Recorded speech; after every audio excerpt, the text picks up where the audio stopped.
Could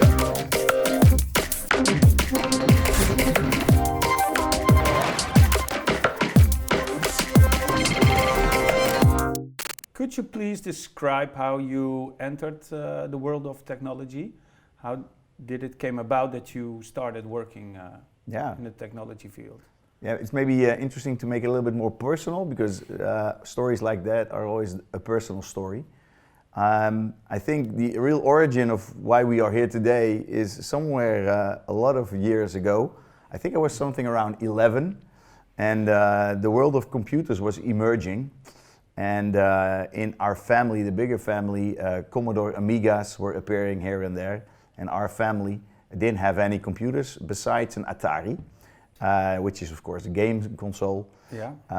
So my dad, he thought, well, let's bring this family up to speed and buy a computer.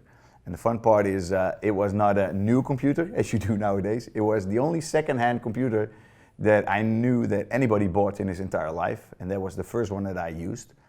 And that's how I've been introduced to technology. So why is that technology? Because it's just a computer, of course. It was an AT something, if I'm correct. Some people can calculate how long ago it was. But the interesting part, there was more that there was nothing on that computer. No. My dad bought a computer, there was nothing on it. So there was nothing pre-installed? No, almost nothing. It only had MS-DOS on it. MS-DOS, obviously. And that was it. But the fun part of that is that then a day, MS-DOS had QBasic pre-installed as one of the only programs.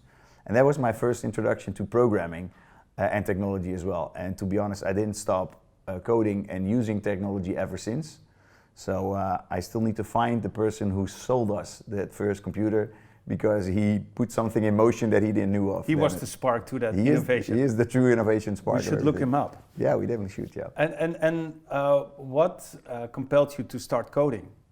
Yeah, so of course the first part was there was nothing else to do, but it also... Oh, you could go outside, play outside. Of course, yeah, that's a good one, yeah. But what I still like to do and what a lot of people love to do is create stuff. So when I was even younger, I built tree houses, as any ordinary kid likes to do. But then what I was explaining is I started building tree houses digitally. So it's just crafting, making something out of nothing. And that's what really attracted me to coding. Can you give an example of what you built?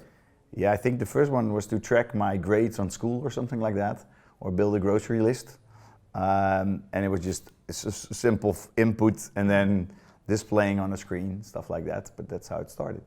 So you started building stuff that was in your own world, you could relate to. When did you start building things for other people? Yeah, it took me some years more. The first phase, because my dad, our dad, was an entrepreneur as well, so he needed software, so I just started building software for him, which he never used, by the way. So maybe you can tell a little bit about the background of your family? Yeah, so we have an agricultural background, so me being Dutch, of course my dad was a tulip grower. He had a tulip nursery, like all dads, and we all wear wooden shoes, of course. So that's how we started.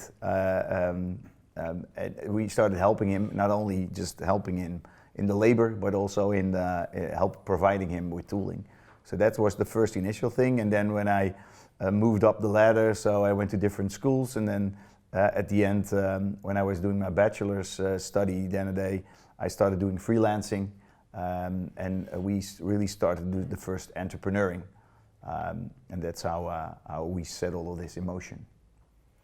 And did that interest you in the history of computing as well? Did you start finding out how this came about, how this technology has been evolving for the last 50 years? Of course that helped. What really helped in that, and people always struggle to find what did I actually learn at school, but there was one fun fact that I learned at school, and there was one class that was called computer history. So they taught me all about the Babbage machine and of course the famous Dutch mathematician Dijkstra as well, Edgar Dijkstra, who is very famous in our space. But that's how they introduced me to that, and later on I just started diving into that myself a little bit more as well, just because I like history to start with.